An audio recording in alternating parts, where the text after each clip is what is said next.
الحمدللہ رب العالمین والعاقبۃ للمتقین والصلاۃ والسلام علی اشرف الانبیاء والمرسلین وعلی آلہ وصحبہ اجمعین اما بعد فاعوذ باللہ السمیع العلیم من الشیطان الرجیم بسم اللہ الرحمن الرحیم وما من دابۃ فی الارض الا علی اللہ رزقها ویعلم مستقرها ومستودعها وکل فی کتاب مبین صدق اللہ العظیم۔ اللہم صلی علی محمد وعلی آل محمد کما صلیت علی ابراہیم وعلی آل ابراہیم انک حمید مجید۔ اللہم بارک علی محمد وعلی آل محمد کما بارکت علی ابراہیم وعلی آل ابراہیم انک حمید مجید۔ رب اشرح لی صدری ویسر لی امری واحلل عقدۃ من لسانی یفقہوا قولی۔ محترم ناظرین کرام، بزرگان دین اور میری عزیز ماؤں اور بہنوں بھائیوں، السلام علیکم ورحمۃ اللہ وبرکاتہ۔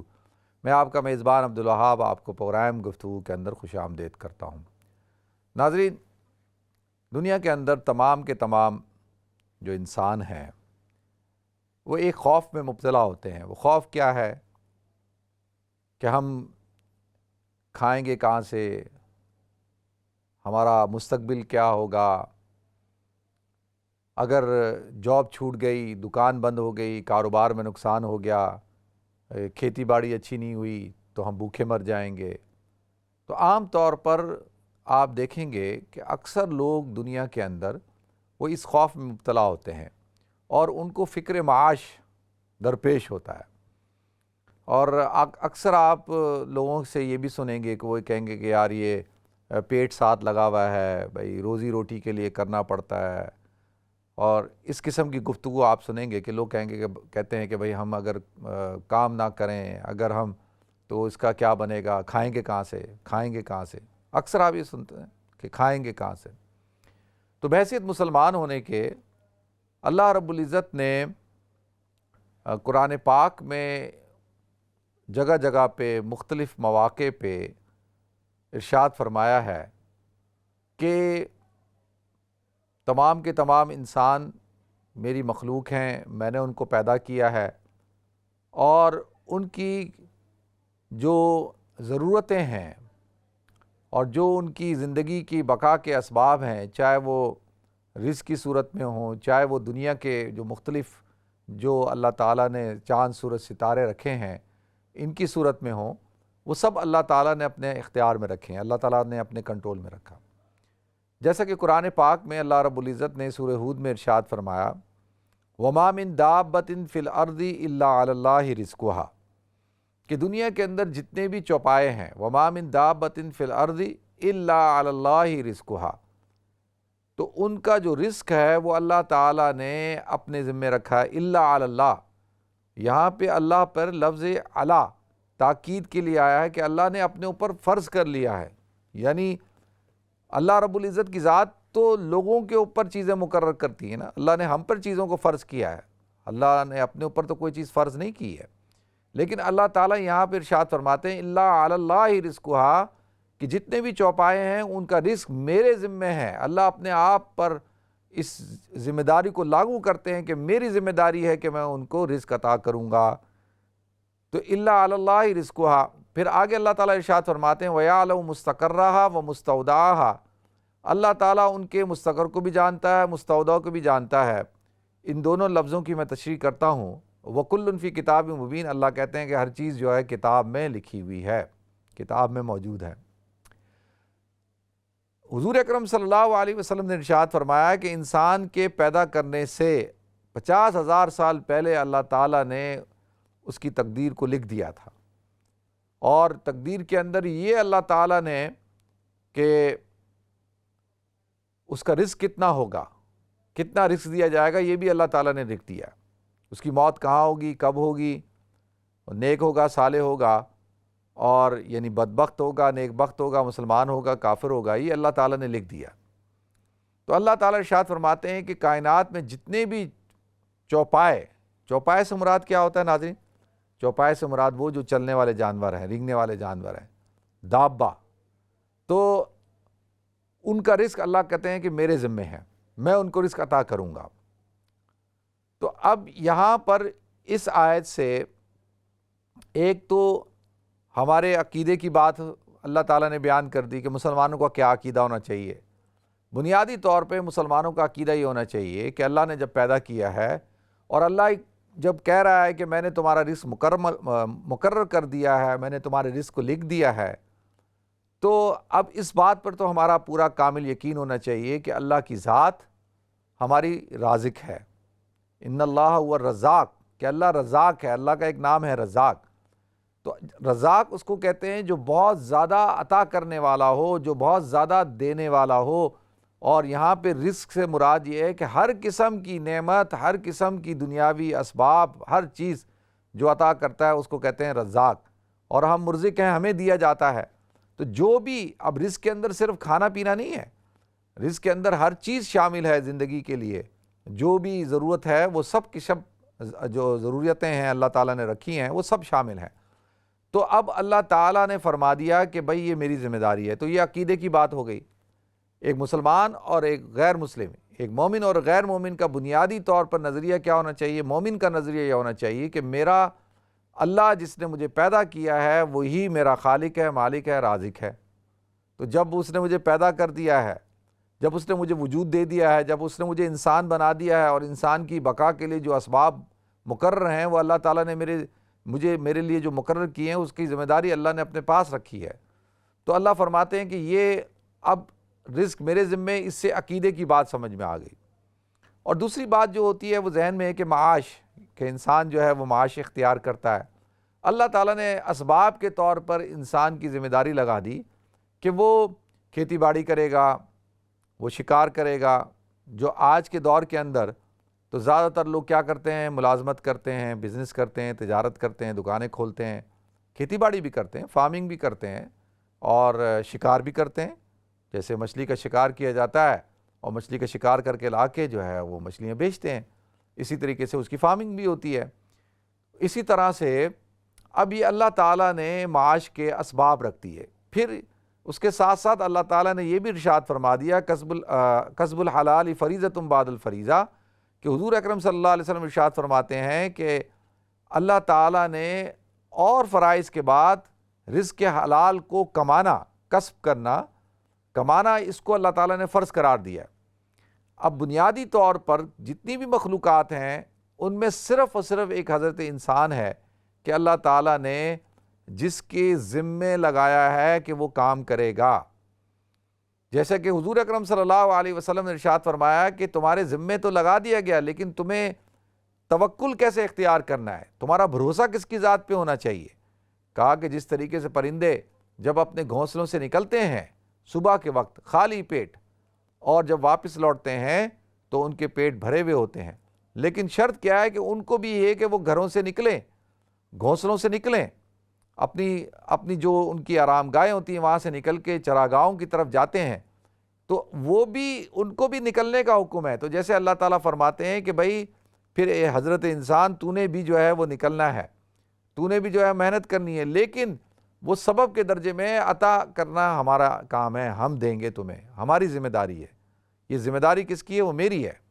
اسی لیے اللہ تعالیٰ نے قرآن پاک میں ارشاد فرمایا وَكَأَيٍّ مِّن دَابَّةٍ لَا تَحْمِلُ رِزْقَهَا، کہ آپ کتنے ہی چوپائے دیکھتے ہیں، جانور دیکھتے ہیں جو اپنے اوپر رزق کو لاد کر نہیں پھرتے۔ لا تحمل رزقها اللہ یرزقها وإیاکم، کہ اللہ تعالیٰ ان کو بھی رزق دے گا، اللہ تعالیٰ تمہیں بھی رزق دے گا۔ تو اب ایک مومن جو ہوتا ہے ناظرین، وہ ہر آن ہر گھڑی اس کا کامل یقین ہوتا ہے اس بات پر کہ میری جو اللہ کی ذات جو ہے وہ مجھے پالنے والی ہے، مجھے کھلانے والی ذات کس کی ہے؟ وہ اللہ کی ذات ہے۔ تو اب مسلمان کا بلیو یہ ہوتا ہے، وہ تجارت کرتا ہے، وہ ملازمت بھی کرتا ہے، وہ کھیتی باڑی بھی کرتا ہے، وہ شکار بھی کرتا ہے، لیکن اس کا یقین کس بات پہ ہوتا ہے کہ کھلانے والی ذات کس کی ہے؟ وہ اللہ کی ہے۔ دینے والی ذات کس کی ہے؟ اللہ کی ہے۔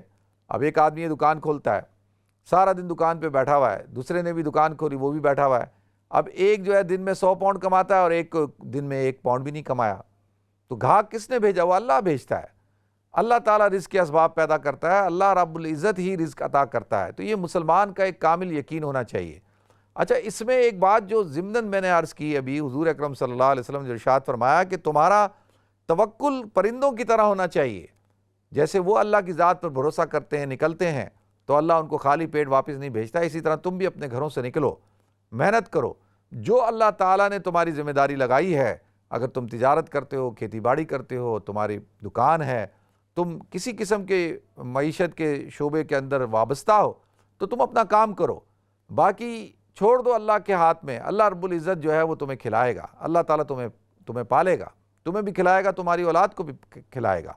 تو اس وجہ سے قرآن میں اللہ کہتا ہے وَلَا تَقْتُلُوا أَوْلَادَكُم مِّن خَشْيَةِ إِمْلَاقٍ نَحْنُ نَرْزُقُكُمْ وَإِيَّاهُمْ، کہ تم اپنی اولادوں کو موت کے بھوک کے خوف سے مت مارو۔ یعنی یہ جو ایک آدمی کہتا ہے جی میں نے فیملی پلاننگ کرنی ہے، زیادہ بچے ہوں گے تو ان کو کون کھلائے گا، یہ سوچ غلط ہے، یہ اسلامی سوچ نہیں ہے کہ بھئی کھلائے گا کون، کھلانے والی ذات تو اللہ کی ہے، اللہ کہتا ہے میں کھلاؤں گا، یہ میری ذمہ داری ہے۔ تو لہذا اب یہاں پہ اللہ تعالیٰ نے قرآن پاک میں اس بات کو ارشاد کر دیا وَمَا مِن دَابَّةٍ فِي الْأَرْضِ إِلَّا عَلَى اللَّهِ رِزْقُهَا وَيَعْلَمُ مُسْتَقَرَّهَا وَمُسْتَوْدَعَهَا۔ اب مستقر اور مستودع یہ کیا، اس سے مراد کیا ہے کہ تمہارے تھوڑے رہنے کی جگہ اور تمہارے مستقل رہنے کی جگہ۔ مستقر کہتے ہیں جہاں آپ نے زیادہ رہنا ہے، اور مستودع کہتے ہیں جہاں پہ آپ نے تھوڑا رہنا ہے۔ اب جیسے انسان جب ماں کی پیٹ میں ہوتا ہے اس کو کہتے ہیں 9 مہینے تک رہتا ہے تو اس کو کہتے ہیں مستودع، اور جب وہ دنیا میں آ کے زندگی گزارتا ہے اس کو کہتے ہیں مستقر۔ پھر جب دنیا سے وہ رخصت ہوتا ہے، عالم برزخ میں چلا جاتا ہے، تو عالم برزخ کو کہتے ہیں وہاں تھوڑا عرصہ رہتا ہے تو اس کو کہتے ہیں مستودع عالم آخرت کے مقابلے میں، اور عالم آخرت جو ہے وہ مستقر ہے۔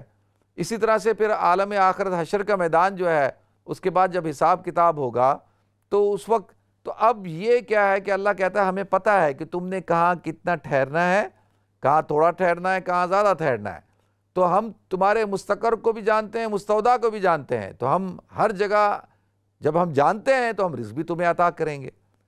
دیکھیں علامہ آلوسی رحمۃ اللہ علیہ نے جو روح المعانی ان کی تفسیر ہے، اس میں انہوں نے وَمَا مِن دَابَّةٍ فِي الْأَرْضِ إِلَّا عَلَى اللَّهِ رِزْقُهَا کے تحت ایک واقعہ نقل کیا ہے۔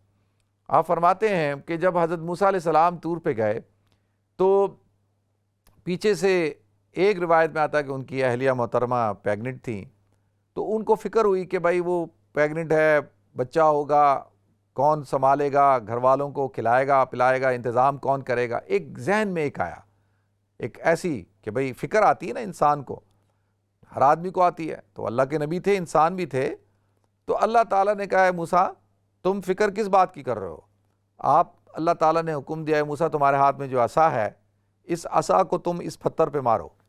تو انہوں نے اس پتھر پہ جب اپنے عصا کو مارا تو اس کے اندر سے ایک اور پتھر نکلا، پھر مارا ایک اور پتھر نکلا، پھر مارا ایک اور پتھر نکلا، تو تیسرے پتھر کے بعد جب اس کو عصا مارا، اندر سے جب وہ ٹوٹا پھٹا تو اندر سے ایک چھوٹا سا ایک کیڑا تھا، اور اس کیڑے کے منہ میں ایک چھوٹا سا سبز پتا تھا، اور وہ کیڑا اس پتے کو کھا رہا تھا، اور ساتھ ساتھ وہ اللہ کی حمد بیان کر رہا تھا، سبحان من یرانی، پاک ہے وہ ذات جو مجھے دیکھ رہی ہے، وَيَسْمَعُ کلامی، اور میرے کلام کو سنتی ہے، اور وَيَرْزُقُنِي وَلَا انسانی، اور وہ مجھے رزق عطا کرتی ہے، مجھے یاد رکھتی ہے، ولا انسانی، اور مجھے بھولتی نہیں ہے۔ تو اللہ نے کہا موسیٰ ہم اس کیڑے کو 3 پتھروں کے اندر جب رزق دے سکتے ہیں تو پھر اشرف المخلوقات ہو، انسان ہو۔ اور اللہ تعالیٰ نے جیسے اس آیت کی وَمَا مِن دَابَّةٍ فِي الْأَرْضِ إِلَّا عَلَى اللَّهِ رِزْقُهَا، تو لہذا یہ بنیادی طور پر ایک مسلمان کا عقیدہ ہونا چاہیے۔ حضور اکرم صلی اللہ علیہ وسلم سے امام قرطبی رحمۃ اللہ علیہ نے ایک واقعہ لکھا ہے ناظرین، کہ قبیلہ بنو اشر کے لوگ آئے، اور ان کے اندر جو ہے ابو موسیٰ تھے، ابو مالک تھے، یہ افراد ان کو بھیجا کہ بھئی جاؤ حضور اکرم صلی اللہ علیہ وسلم سے کچھ کھانے کے لیے لے کے آؤ، اور بڑے بدحال لوگ تھے، قحط زدہ لوگ تھے، مدینہ منورہ میں آئے مسلمان ہو کر۔ تو جب یہ حضور اکرم صلی اللہ علیہ وسلم سے ملنے کے لیے آپ کے پاس گھر کے پاس پہنچے تو حضور اکرم صلی اللہ علیہ وسلم تلاوت کر رہے تھے، اور تلاوت میں یہی آیت وَمَا مِن دَابَّةٍ فِي الْأَرْضِ إِلَّا عَلَى اللَّهِ رِزْقُهَا سورہ ہود کی تلاوت کر رہے تھے۔ تو جب ان لوگوں نے اس آیت کو سنا کہ حضور اکرم صلی اللہ علیہ وسلم فرما رہے ہیں کہ وَمَا مِن دَابَّةٍ فِي الْأَرْضِ إِلَّا عَلَى اللَّهِ رِزْقُهَا، کہ جتنے بھی چوپائے ہیں زمین پہ ان کا رزق اللہ تعالیٰ کے ذمہ ہے، وَيَعْلَمُ مُسْتَقَرَّهَا وَمُسْتَوْدَعَهَا، وہ اللہ مستقر کو بھی جانتا ہے، مستودع کو بھی جانتا ہے۔ تو وہ واپس آ گئے، کہا کہ جب اللہ نے وعدہ کیا ہے تو اب ہمیں سوال کرنے کی کیا ضرورت ہے، تو ایک اور قبیلے والوں نے پوچھا ہاں بھئی کیا ہوا؟ کہا کہ اللہ تعالیٰ بڑا اچھا انتظام ہو گیا، اللہ نے وعدہ کیا ہوا ہے، کھانا آنے والا ہے، رزق آنے والا ہے، رزق کا وعدہ اللہ کے ذمہ ہے۔ وہ سمجھے کہ حضور نے انتظام کر دیا۔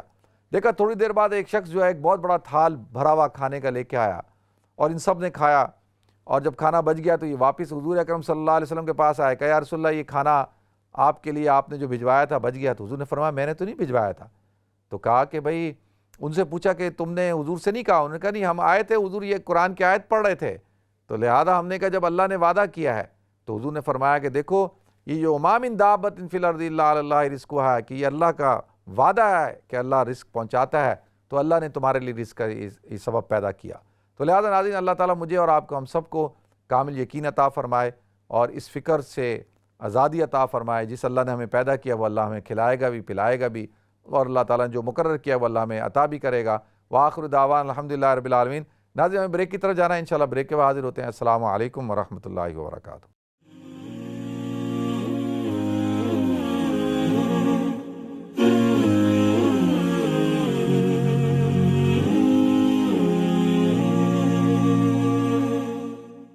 بسم اللہ الرحمن الرحیم۔ السلام علیکم ورحمۃ اللہ وبرکاتہ۔ ناظرین آپ کو ایک دفعہ پھر پروگرام گفتگو کے اندر خوش آمدید کرتا ہوں۔ ناظرین قرآن پاک میں اللہ رب العزت نے ارشاد فرمایا وَمَن يَتَّقِ اللَّهَ يَجْعَل لَّهُ مَخْرَجًا وَيَرْزُقْهُ مِنْ حَيْثُ لَا يَحْتَسِبُ، کہ جو شخص اللہ کا تقوی اختیار کرتا ہے تو اللہ تعالیٰ اس کے لیے راستے بنا دیتا ہے۔ وَمَن يَتَّقِ اللَّهَ يَجْعَل لَّهُ مَخْرَجًا، اللہ تعالیٰ اس کے لیے راستہ کھول دیتا ہے۔ وَيَرْزُقْهُ مِنْ حَيْثُ لَا يَحْتَسِبُ، اور اللہ تعالیٰ اس کو وہاں سے رزق دیتا ہے جہاں سے اس کو گمان بھی نہیں ہوتا۔ تو اکثر ہم لوگ دعا مانگتے ہیں کہ اللہ تو ہمیں رزق عطا فرما، اور بالکل دعا مانگنی چاہیے، اور رزق حلال اور رزق طیب کی دعا مانگنی چاہیے، اور ساتھ ساتھ برکت کی دعا بھی مانگنی چاہیے۔ لہذا ناظرین برکت بڑی اہم چیز ہوتی ہے۔ اگر آپ کے مال میں برکت نہیں ہے، آپ کی زندگی میں برکت نہیں ہے، اگر آپ کے رزق میں برکت نہیں ہے، تو پھر آپ کے پاس جتنا ہی مال ہو، جتنا ہی کھانے پینے کی اشیاء ہوں، تو وہ آپ کو ایسا لگے گا جیسے قلت ہے۔ آپ کو لگے گا کہ یار اتنا پیسہ اتنے ہم کماتے ہیں، ہماری اتنی انکم ہے، لیکن پیسہ ختم ہو جاتا ہے، بچتا ہی نہیں ہے، سمجھ ہی نہیں لگتی کہاں خرچ ہو رہا ہے۔ آپ نے سنا ہوگا اکثر لوگ کہتے ہیں۔ اور اسی طرح سے عمر آدمی جب 24 گھنٹے آپ کے پاس، سب کے پاس، ہر ایک کے پاس اتنے ہی ہے، لیکن کچھ لوگ کہتے ہیں یار جی ہمارے پاس تو ٹائم میں برکت ہی نہیں ہے، اور ہمارا تو ٹائم جو ہے وہ پتہ ہی نہیں چلتا کدھر چلا گیا۔ تو لہذا بنیادی طور پر کیا چیز ہے وہ برکت ہے۔ اچھا برکت کیسے آئے گی ناظرین؟ برکت آتی ہے دو چیزوں سے، ایک تو تقوی اختیار کرنے سے کہ انسان اللہ کا خوف اختیار کرے، اور دوسرا اللہ کی ذات پر بھروسہ کرے۔ اس آیت کے اندر اللہ تعالیٰ نے دونوں چیزیں بیان کی، وَمَن يَتَّقِ اللَّهَ يَجْعَل لَّهُ مَخْرَجًا وَيَرْزُقْهُ مِنْ حَيْثُ لَا يَحْتَسِبُ، اور وَمَن يَتَوَكَّلْ عَلَى اللَّهِ فَهُوَ حَسْبُهُ، اور جو بھی اللہ تعالیٰ پہ توکل کرتا ہے اللہ تعالیٰ اس کے لیے کافی ہے۔ جیسا کہ میں نے حضور اکرم صلی اللہ علیہ وسلم کی ایک حدیث کا حوالہ دیا تھا کہ آپ نے ارشاد فرمایا کہ تم پرندوں کی طرح توکل کر لو، کہ جس طریقے سے وہ اللہ پہ بھروسہ کر کے گھروں سے نکلتے ہیں خالی پیٹ، اور ان کو پورا یقین ہوتا ہے کہ جب ہم واپس لوٹیں گے تو اللہ ہمیں ہمارے پیٹوں کو بھرا ہوا اور خالی پیٹ واپس نہیں بھیجے گا، ہمیں کھلا کر بھیجے گا۔ اسی طرح سے اگر ہمارا توکل بھی اس لیول کا ہو جائے تو اللہ تعالیٰ ہم پر بھی ایسے ہی اپنا فضل فرمائے گا۔ آتا ہے ایک نوجوان کا واقعہ ہے کہ اس نے اپنے والدین کی بڑی خدمت کی اور بہت خدمت کرتا تھا، اور جو شخص والدین کی خدمت کرتا ہے اللہ تعالیٰ اس کے رزق میں برکت عطا فرماتے ہیں، اللہ تعالیٰ اس کو رزق عطا کرتے ہیں اور وافر مقدار میں عطا کرتے ہیں۔ تو اس نے اپنے والدین کی بہت خدمت کی، اور جب خدمت کی تو اس کے والدین کا انتقال ہو گیا، اور وہ بیچارہ بڑا قسم پوسی کی زندگی گزار رہا تھا۔ اب اس کی بیوی کہتی کہ بھئی ہم نے تو سنا تھا کہ جو والدین کی خدمت کرتا ہے اس کو تو اللہ بہت رزق سے نوازتے ہیں، لیکن ہمارے حالات تو بڑے تنگ ہیں۔ تو اس نے کہا نہیں، اللہ کا وعدہ ہے، حضور اکرم صلی اللہ علیہ وسلم کے ارشادات ہیں کہ جو والدین کی خدمت کرتا ہے اللہ ان کو برکت دیتا ہے، تو یہ کیسے ہو سکتا ہے کہ اللہ مجھے برکت نہ دے؟ تو اللہ مجھے بھی برکت دے گا۔ تو آتا ہے کہ وہ سویا اور ایک شخص خواب میں آیا، اس نے کہا کہ بھئی میں جو ہے وہ فلاں جگہ جاؤ، اور فلاں جگہ درخت کے جنگل میں درخت کے نیچے 100 سونے کے درہم جو ہیں وہ رکھے ہوئے ہیں، زمین میں دفن ہیں، وہ نکال لو۔ تو اس نوجوان نے اس شخص سے پوچھا کیا ان 100 درہموں میں برکت ہوگی؟ اس نے کہا نہیں برکت تو نہیں ہوگی، لیکن 100 درہم ہے سونے کے۔ اس نے کہا نہیں مجھے تو وہ 100 ایسے درہم نہیں چاہیے جس میں برکت نہ ہو۔ صبح اٹھا، اس نے اپنی بیوی کو خواب سنایا، تو بیوی نے کہا کہ بھائی جا کے دیکھ لیتے ہیں، شاید ہو سکتا ہے حقیقت میں ایسا ہی ہو۔ تو اس نے کہا کہ اگر حقیقت میں بھی ہوگا تو میں نے اس سے پوچھا تھا کہ اس میں برکت ہوگی، اس نے کہا برکت نہیں ہوگی، تو مجھے ایسے پیسے نہیں چاہیے۔ دوسرے دن خواب دیکھا، پھر وہی شخص خواب میں آیا، اس نے کہا جی وہاں درخت کے نیچے 50 درہم دفن ہے، وہ نکال لو۔ اس نے کہا برکت ہوگی، اس نے کہا نہیں برکت نہیں ہوگی، اس نے کہا نہیں مجھے ایسے پیسے نہیں چاہیے۔